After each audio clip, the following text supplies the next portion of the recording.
Hello folks, this is the third video segment that I'm doing on the crushing of an aluminum tube with a square cross section.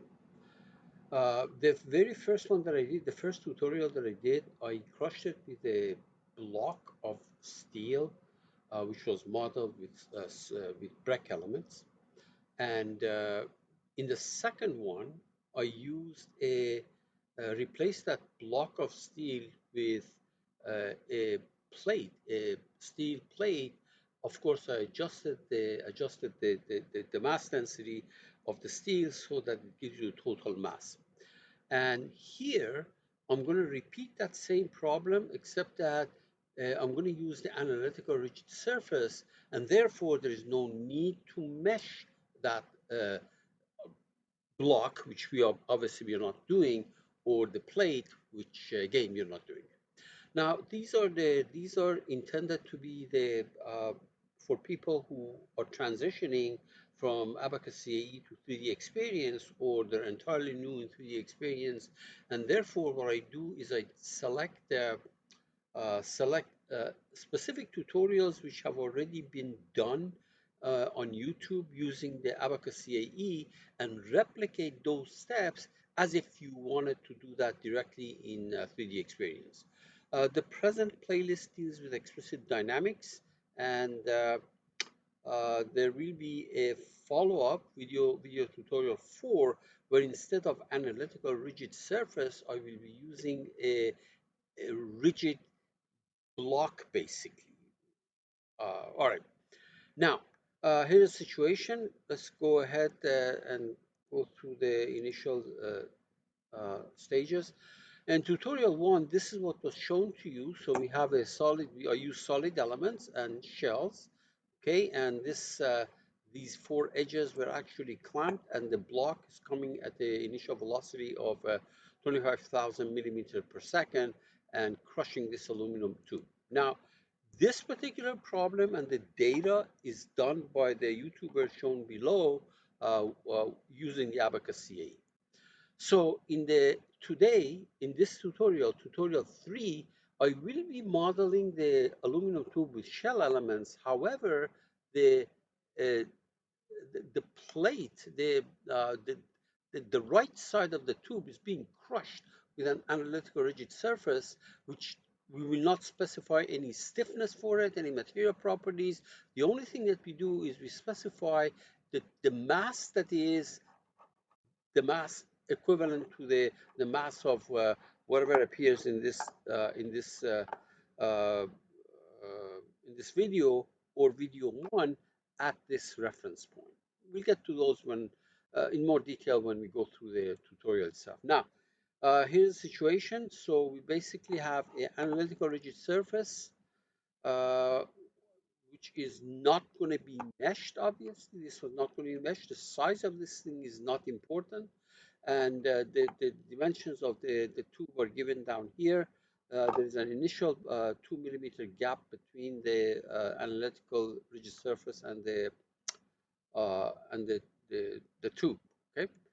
Now, the way this analytical rigid surface is created, there are some limitation with analytical rigid surfaces, and among them is how this is created. For example, uh, if this line, if this line happens to be extruded in a certain direction to create that analytical rigid surface, one has to be careful on where the line was drawn initially as a sketch. Okay, if it's drawn as a line by itself in space, it really doesn't matter. But if it's drawn as a sketch, there may be something that one has to watch out, and therefore uh, this particular error associated with that uh, mistake that I made when I drew it in a wrong plane, basically as a sketch, and then tried to extrude it. But anyway, the reference point, the velocity is going to be associated with the reference point. Initial velocity is going to be given to the reference point. The location of the reference point is not important. For example, one can take one of the vertices, or even if it's not created, it can be actually uh, assigned to the mass center of this plate or this surface. Okay, I will create it actually. I'll create a point for that purpose.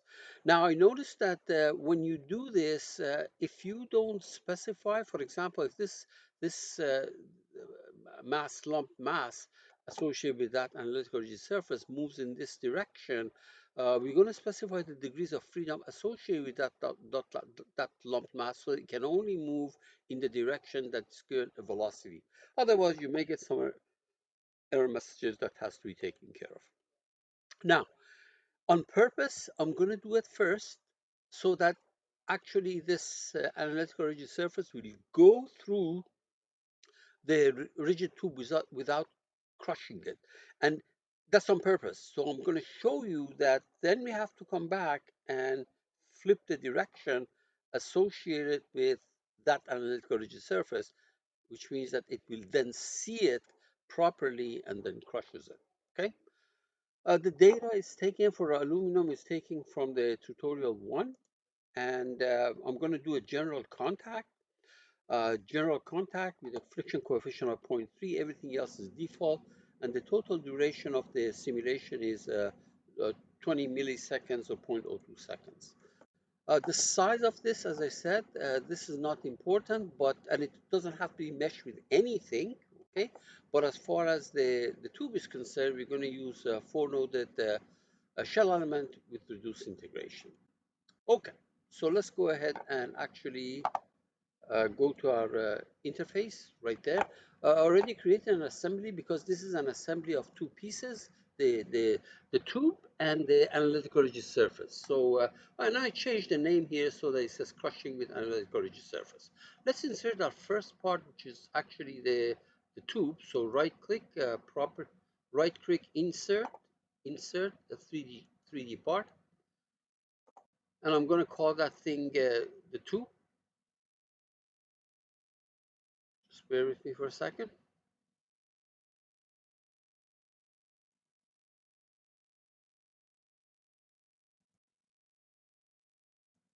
Okay, good. So I'm going to right click properties, call this thing aluminum,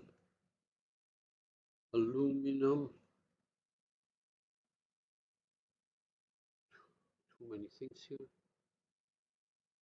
aluminum tube. And I put down September 27th here.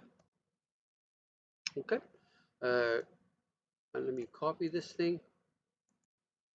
Okay, this is the reference, and this is the instance name, same thing.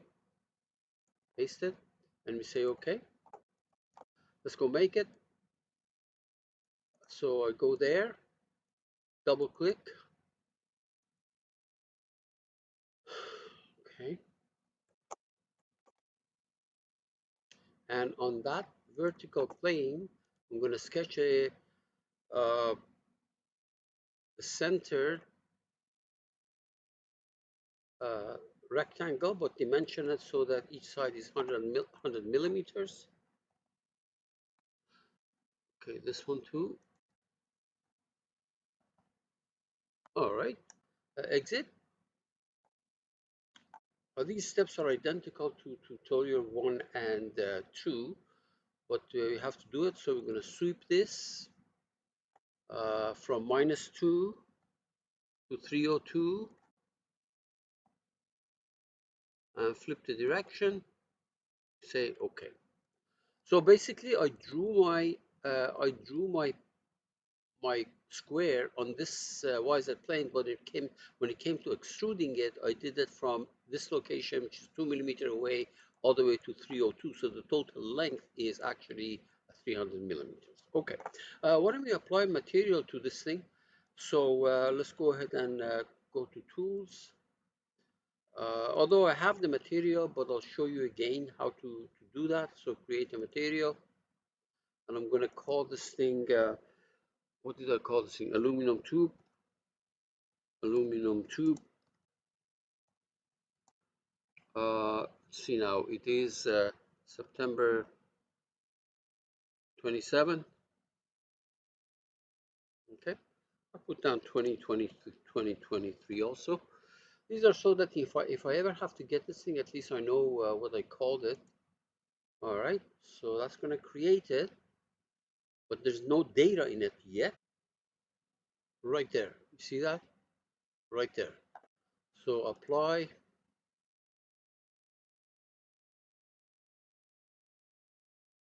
Okay, I'm going to close that.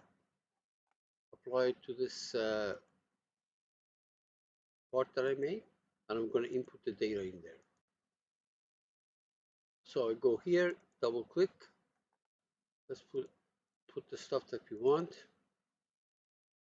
Okay, so structural, general options, density, and in the units of ton per millimeter cube, this was 2.5 e to the minus, I believe, 9. Let's check this. 2.5 is the minus 9. Good. And this is fine. And then we go to ABAQUS multiphysics, mechanical, elasticity, elastic. And for aluminum, it was 71,000 or 70,000 MPa, which is the standard value pretty much for aluminum. And Young's modulus, so that's 0.3, Poisson ratio is 0.3. Okay, and then we go to plasticity, metal plasticity, plastic, and we put on the information that we have here, namely uh, these two pieces of information: 250 megapascal at 0 plastic strain and 300 megapascal at 0.1. Okay, so that's 250. I already have set the units so that these are MPa, and this is 0, and then 300, and this is going to be 0.1. Say okay. Good. So that's pretty much it. Let's do a quick save here. All right.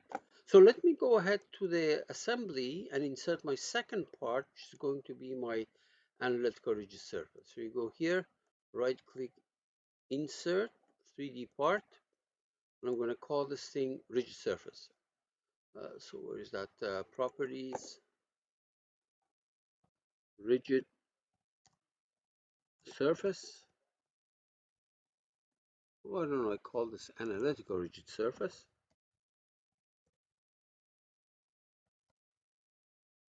Okay, how about giving it the name to September 27, 20, well, I'll just give it like that, September 27. Okay. So let me copy this thing on the reference, put it there, just so that they have the same name right there. And let's go make it. So we go here, double click. So we are in generative shape design now. Now here's what I mean. If you draw your line, see on the this is I selected the YZ plane and I'm going to sketch on it. Now this kind of a thing that I mentioned, this kind of an error, happens when you draw the line in the YZ plane and then you extrude it in the YZ plane. So you will see that you get that message. So I don't want to do this. I go here, I select that line that I want in the, for example, XZ plane. Okay, let's do that. For example, a line from here. We'll clean it up in just a second. To there. Okay. And put it in a 2 millimeter gap between them. So let's put a gap between. Well, first of all, if you want this, for example, to be 120, be my guest, no problem. Okay. And why don't I make this thing also symmetric? This control that. These are not necessary, but I would like to do that. symmetric. You shifted it up. Good, good. Now the and dimension between this line and that plane. See that? That plane, 2 millimeter. Okay, we have it. Uh,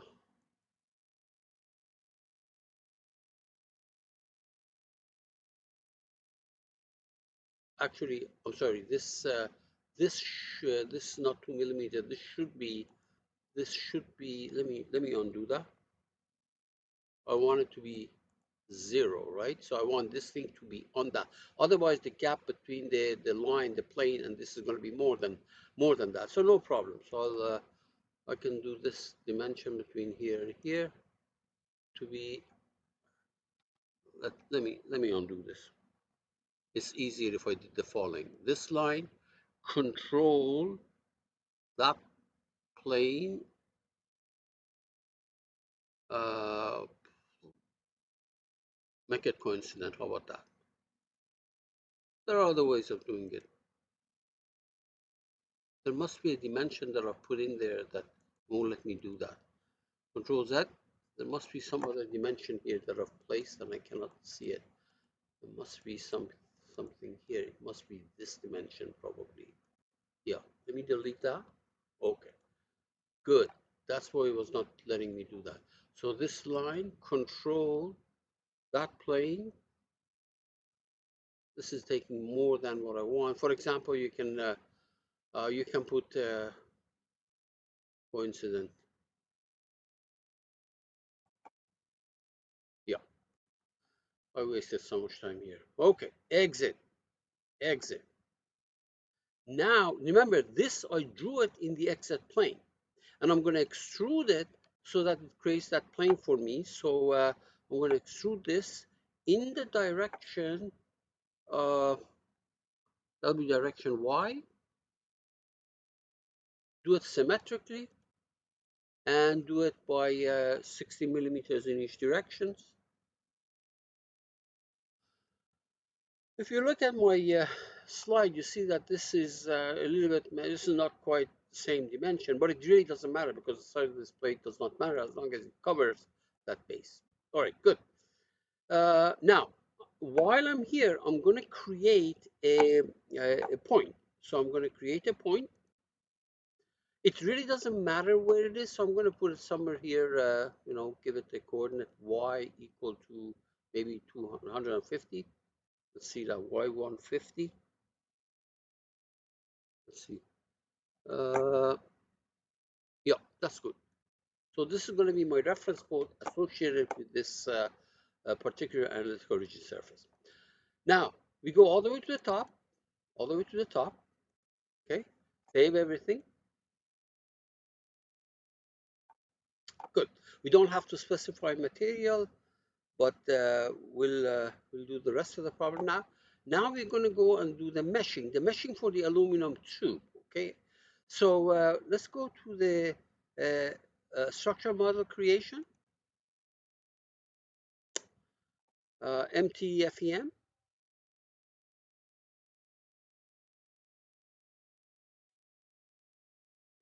We're going to include both of these parts.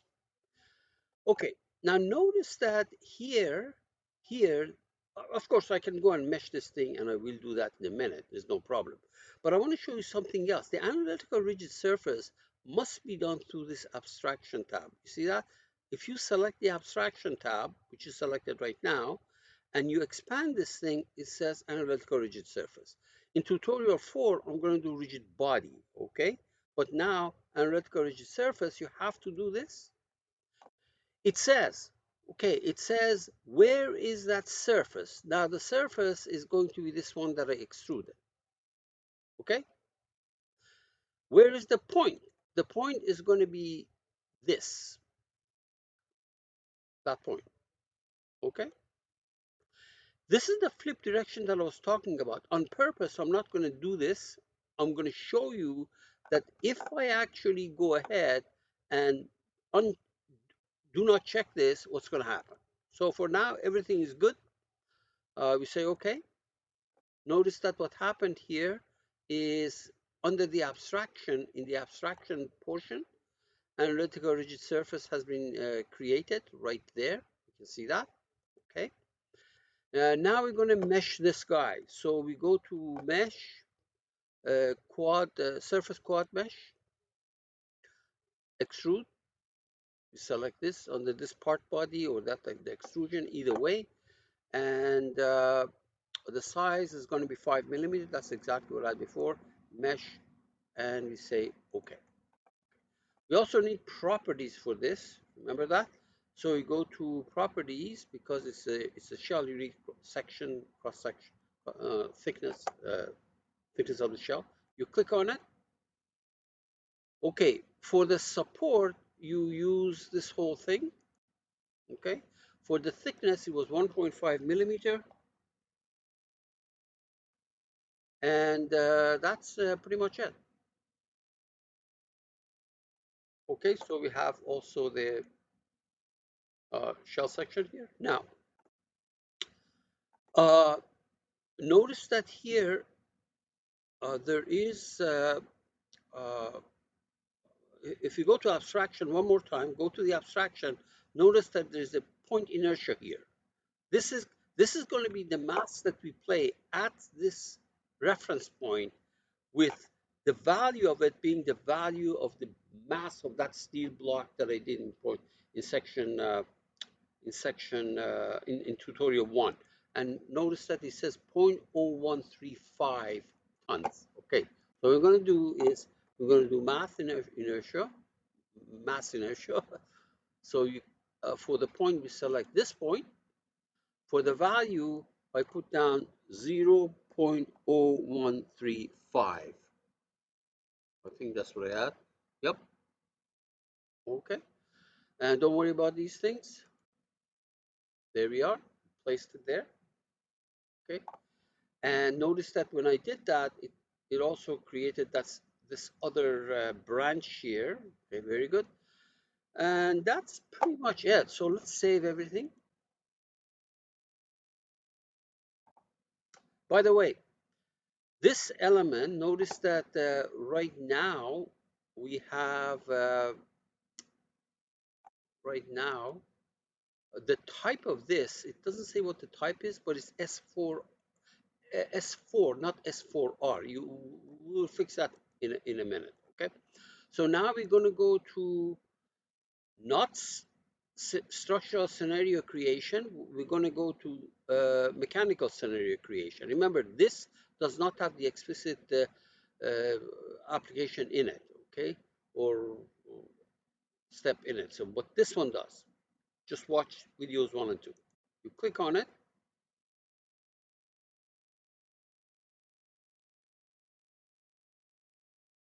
All right.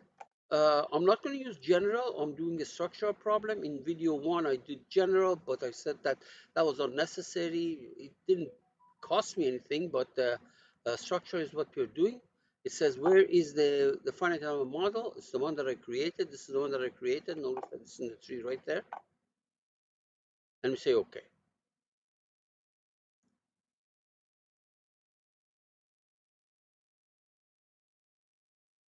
Good. Now,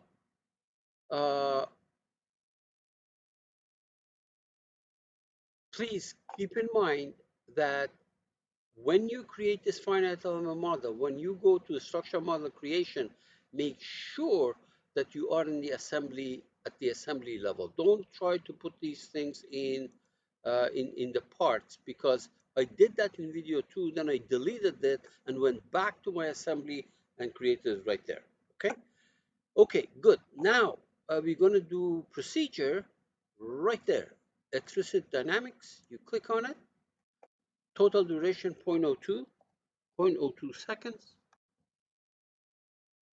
And as soon as you do that, it allows you to create the type of the element. So if you expand this branch, double click on that, It allows you to go from S4 to S4R, reduce integration. We say okay, all right, and then we do the rest of the problem.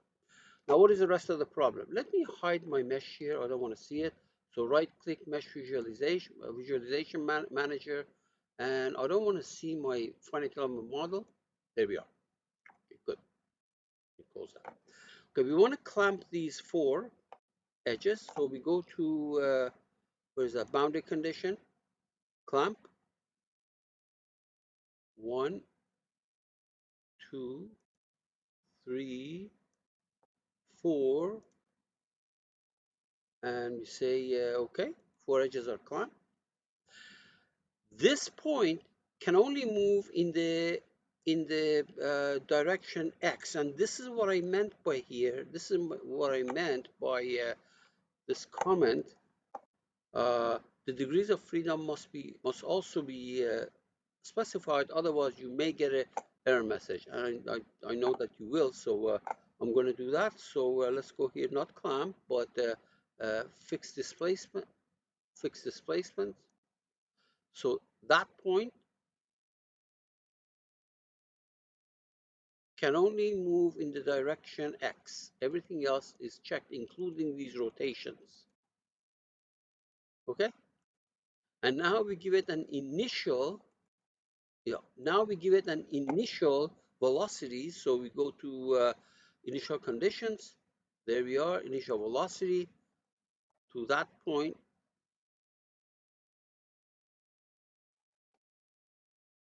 Let me hide this thing, see if I can find the point here.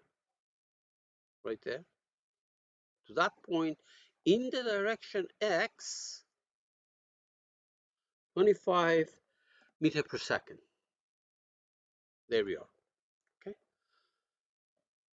Good. By the way, if you want to see the rest of the stuff, there's no problem. Let me show you. Once again, you go to Visibility Manager, show me all the stuff related to finite elements, and there's the mass. Okay, you can see that. Okay, so it's applied to that mass, and yeah. Okay, good, good. Now we're going to create our interaction. So we go to interactions. First of all, friction coefficient, we have to specify it through this contact property. I'll call this thing my friction coefficient. Otherwise, it's going to be called contact property 1. My friction, this is just the name, okay? And on the friction, specify it is 0.3. Everything else is default. Say okay. And now you go to general contact.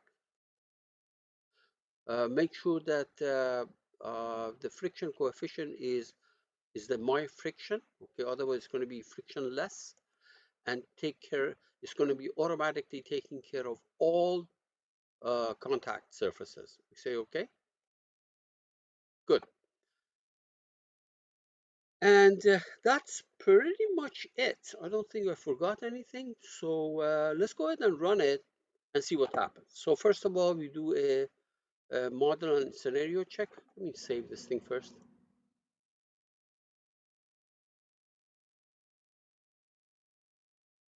I don't think I forgot anything. So model and scenario check.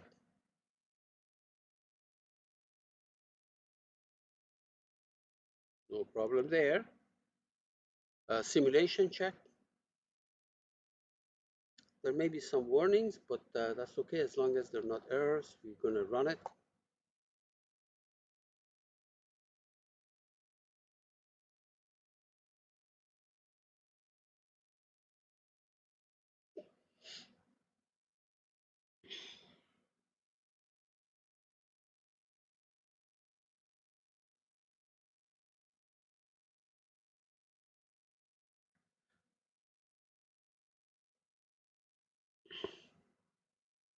Okay, so let's see now. Element contained in the element set have distorted excessively. Okay, what I suspect is this is where we're going to have to go and flip the direction of uh, the abstraction surface. Remember I said we may have to go back? So let's go ahead and do this. Let me close that. Let me go to my, where is that? Here, in the analytical rigid surface right there. See that? Under the abstraction. Double click on it. Click on this so that you flip basically the direction of the analytical rigid surface. All right. And yeah, you say, okay, let's go back to our scenario. This, remember, this was the model check, which worked fine. And it's going to, obviously, it's going to work fine here too. This is where I ran into an issue. Simulation check. I ran into an issue here. Again, I got that error message. So you click on it now. And let's see if that error message will come up again.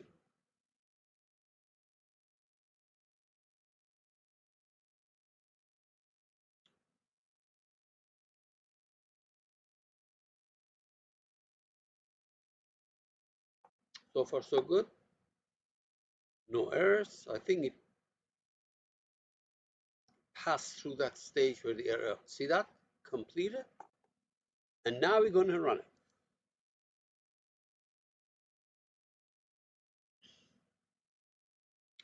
It's going to take about 3-4 minutes. So let's do that. So under interactions right there, iteration, not interaction.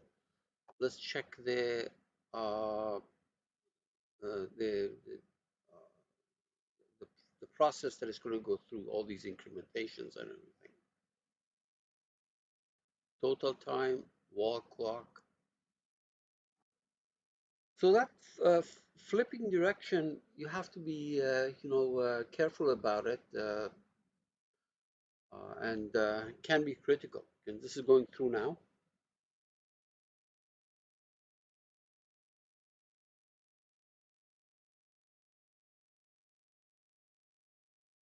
Sometimes you don't get that error message. It's going to be okay. But what happens is that actually the plate or this analytical rigid surface will not even see the tube. It just goes through it. Okay. So when you flip the direction, then of course it's going to work. But this particular run that I made, I didn't experience that uh, for some reason. So I got an error message. All right, let's see now. We're almost halfway through. It's about 1 minute here.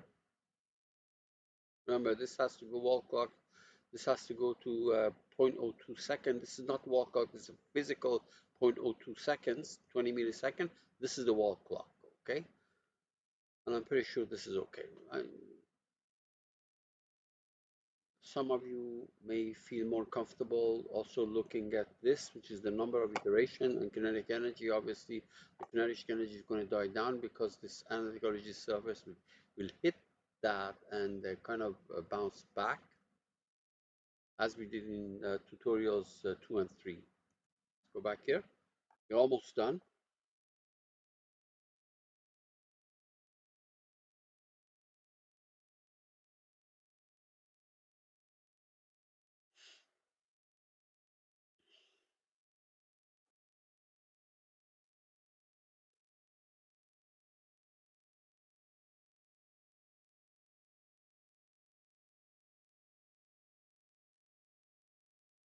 Pretty much done. 94%. This should go to 0.02 second, and of course this will be around 2 minutes. Yep. Extracting results.